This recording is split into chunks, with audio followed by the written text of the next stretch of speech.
আপনারা সবাই রাস্তায় অবস্থান করুন, আপনি সামনে গিয়ে রাস্তায় অবস্থান করুন, পিছনে যে আমাদের মিছিলগুলো আছে সেগুলো এসে আমাদের সাথে ভালো যাবে।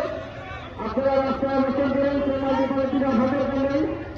আমরা কিছু সময়ের মধ্যে আমাদের প্রতিবাদ সভা শেষ করে আমরা আমাদের আজকের এই প্রতিবাদ মিছিল এবং প্রতিবাদ সভা শেষ করে মাল্টি পলিটিকা ভোটের করলে সিটি ভোটের করলে সারা রাস্তায় থাকার জন্য আমাদের অনুরোধ করছি।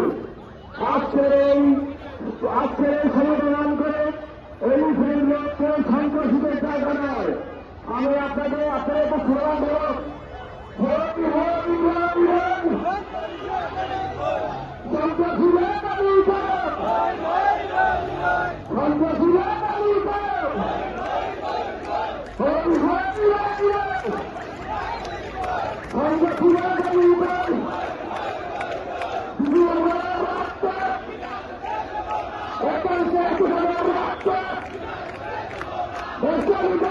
বিসমিল্লাহির রহমানির রহিম।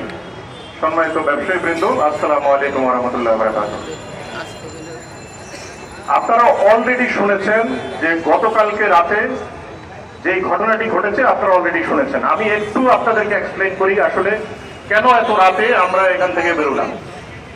আমিও গতকালকে কিন্তু মাল্টিপ্ল্যানে ছিলাম। আমি এবং এলিফ্যান্ট রোডের মাল্টিপ্ল্যানে আমরা একটা ব্যাডমিন্টন কোর্ট করেছি মাল্টিপ্ল্যানের ছাদে। আপনারা জানেন যে শীতের দিনে ব্যাডমিন্টন আমরা একটু খেলার চেষ্টা করি। সেখানে আমরা ব্যাডমিন্টন খেলতে খেলতে অনেক দেরি হয়ে গেছে, সেজন্যই কিন্তু রাতে বেরোনো। আমি চলে গিয়েছিলাম আমার কাছে মনে হয় 9টার দিকে বা 9:30টার দিকে। এরপরেই আপনার কিছুক্ষণ পরে 10:30টার পরে এই যে দুর্ঘটনাটা ঘটলো, আপনারা ভিডিও ফুটেজে অলরেডি দেখেছেন। কতগুলো কাপুরুষ, নির্লজ্জ এবং সন্ত্রাসী আমাদের দুজন ভাইকে একা পেয়ে পরিসূচিত ভাবে তারা আঘাত করেছে।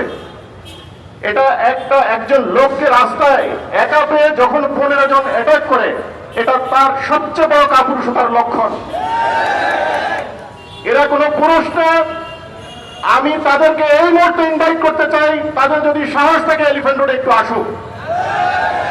যত বড় সন্ত্রাসী হোক, আমরা ব্যবসায়ীরা একসাথে তাদেরকে দেখে নেব। গতকালকে যে হামলা আমাদের দুজন ব্যবসায়ীর উপর হয়েছে, এতেশাম এবং দীপু ভাইয়ের উপরে, এটা কিন্তু শুধু তাদের উপর হয় নাই, আমাদের প্রত্যেকটা ব্যবসায়ীর উপরে হামলা হয়েছে।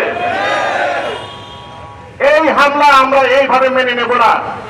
তারা যদি মনে করে যে এরকম পরিসূচিত ভাবে একজনকে হামলা করলে আমরা ভয় পেয়ে যাব, এটা তাদের চরম ভুল ধারণা। আমরা প্রত্যেকটা ব্যবসায়ী আমরা মনে করেছিলাম, আমরা লাঠি ছেড়ে দিয়েছি 5ই আগস্টের পরে। আজকে আমরা আবার শপথ নিলাম, আমরা লাঠি আবার হাতে তুলে নেব ইনশাল্লাহ। এলিফ্যান্ট রোডে কোন সন্ত্রাসীর জায়গা হবে না। আমরা এবার বাঁচি আর মরি, হয় আমরা শান্তিতে ব্যবসা করব, নাহলে এলিফ্যান্ট রোডে সন্ত্রাসীদের জায়গা হবে। এর কোনো বিকল্প নাই। আমি প্রত্যেকটা ব্যবসায়ীকে অনুরোধ করি এবং ধন্যবাদ জানাই আপনাদের আজকের এই স্বতঃস্ফূর্ত উপস্থিতির জন্য। এবং আগামী দিনে আমরা একসাথে লাঠি বাঁশি নিয়ে কোন সন্ত্রাসী আমাদের জন্য সন্দেহ হয়, শুধুমাত্র কেউ যদি ফুঁয়ো দিতে আসে, তাহলে তাদেরকে লাঠি দিয়ে পিটিয়ে আমরা আইনের হাতে সোপর্দ করব। আজকে থেকে আমরা সকলে একযোগে আছি, দলমত নির্বিশেষে আমরা সকলকে অনুরোধ করি একসাথে সন্ত্রাসীদের মোকাবেলা করব। এদের কোনো দল নাই, এদের কোনো জাত নাই, এরা কাপুরুষ। এদের কালো হাত আমরা একসঙ্গে ভেঙে দেব। সন্ত্রাসীদের কালো হাত ভেঙে দাও, গুড়িয়ে দাও। ব্যবসায়ীদের উপর হামলা কেন? জবাব চাই, জবাব চাই। আপনারা অনেকে ভিডিও ফুটেজ দেখেছেন। আমি শুনেছি যে এই 15-16 জন যারা কাপুরুষ এখানে অ্যাটাক করেছে, তারা হয়তোবা অনেকেই হয়তোবা চিনতে পারেন। অনেকে হয়তোবা সন্দেহ করতে পারেন, আমরা সকলে মিলে বারবার ভিডিও ফুটেজগুলো দেখে আমরা প্রশাসনকে একটু সহায়তা করি। 24 ঘন্টার মধ্যে যেন তাদেরকে গ্রেপ্তার করা যায় এবং আমরা নিশ্চিত করব তাদের যেন দৃষ্টান্তমূলক শাস্তি হয় ইনশাআল্লাহ। আমি সকলকে ধন্যবাদ জানাই এবং সকলে একতাবদ্ধভাবে আমরা যেন ব্যবসা করতে পারি এই আশাবাদ ব্যক্ত করে আমি বক্তব্য শেষ করছি। আল্লাহ হাফেজ। আসসালামু আলাইকুম ওয়া রাহমাতুল্লাহি ওয়া বারাকাতুহু। বাংলাদেশ জিন্দাবাদ। ধন্যবাদ বক্তব্যের কথার মধ্যে অনেক মেসেজ রয়েছে। আপনারা জানেন যে আমরা 24-এর যে বিপ্লব হলো সেই বিপ্লবের পর প্রত্যেকটি মার্কেট আমরা নিজেদের পাহারা দিয়েছি। আমরা যেখানে লাঠি রেখেছি প্রত্যেকের দেশের নিরাপদ রাখার জন্য আগামী দিনে আমরা প্রত্যেকে একটা লাঠি রাখবো। ঠিক আছে, আমরা প্রশাসনের সাথে হাত মিলিয়ে কাজ করতে চাই, কিন্তু প্রশাসনের দৃষ্টি আকর্ষণ করছে যদি এই এলাকার আইন শৃঙ্খলার কোনো অবনতি হয় আমরা আপনাদের সাথে কাজ করতে চাই। এখন আমরা প্রশাসনের রাস্তাশীল আগামী দিনে এই ধরনের যত ঘনের কার্যক্রম যদি আবার রিপিট করে দেশের রাস্তায় মেলে লাঠি নিয়ে তার প্রতিবাদ করবে ইনশাআল্লাহ। অন্তঃস্থলে ধন্যবাদ জানাচ্ছি এই জন্য যে আপনারা আমাদের বিপদে কালীঘাট দিয়ে রাস্তায় নেমে এসেছেন। ভবিষ্যতেও কোনো সন্ত্রাসী কোনো সাধারণ এই ভিতরে আমাদের কোনো ব্যবসায়ীর গায়ে হাত দিতে পারবে না, তার কাছে কোনো রক্ত চলাতে পারবে না। এই জন্য আমাদের যেখানে যা কিছু আছে তা দিয়ে তাদের প্রতিষ্ঠিত করতে হবে।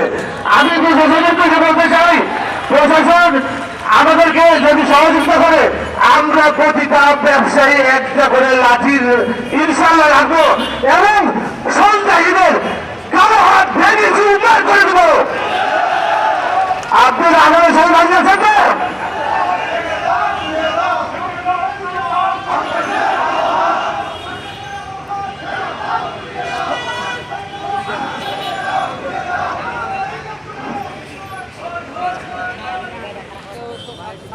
আপনারা জানেন গতকাল রাত 11টার সময় আমি এবং এদেশার দুজন বেরোচ্ছিলাম এই গেট দিয়ে, অতর্কিতে 15-20 জন আমাদের উপর হামলা করে। আল্লাহ রাসূলের রহমত আপনাদের দোয়ায় আমার অল্প একটু আঘাত লেগেছে, আমি সুস্থ আছি, কিন্তু আমার ভাই এখন মৃত্যু স্থানে কাজা রয়েছে। ও রক্ত বিভাজিত দেব না আমরা এটা বিচার চাই। কোন সন্ত্রাসী জায়গা নাই এই ভেলুরে, কোন সন্ত্রাসী কোন চাঁদাবাজে কোন দল হয় না। ওরা সন্ত্রাসী, ওরা সন্ত্রাসী সন্ত্রাসী সন্ত্রাসী ওদের হাত ভেঙে দিতে হবে। এই ভেলুরে চাঁদাবাজি চলবে না, ফুটপাতে চাঁদাবাজি চলবে না, কোন পার্কিং চলবে না, অবৈধ পার্কিং চলবে না, কোন অবৈধ পার্কিং কালকে থেকে বন্ধ, কোন পার্কিং থাকতে পারবে না। আপনারা আপনাদের মতো ব্যবস্থা নেবেন, দরকার রক্ত দিবারও আমার রক্ত জোড়াছে, রক্ত আরো দিব ইনশাআল্লাহ। এই আলিমের সন্ত্রাসী মুক্ত করে ছাড়বো ইনশাআল্লাহ। চালো চালো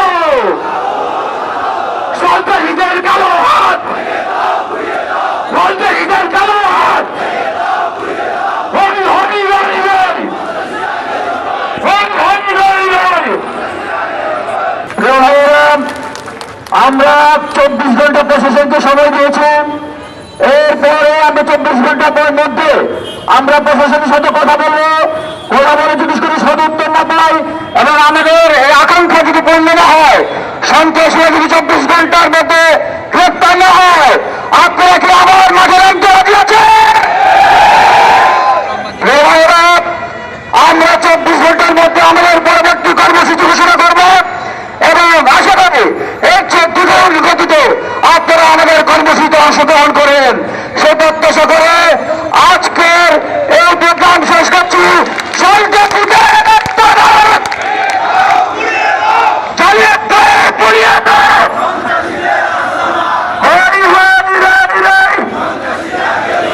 সকলকে ধন্যবাদ এবং কৃতজ্ঞতা প্রকাশ করে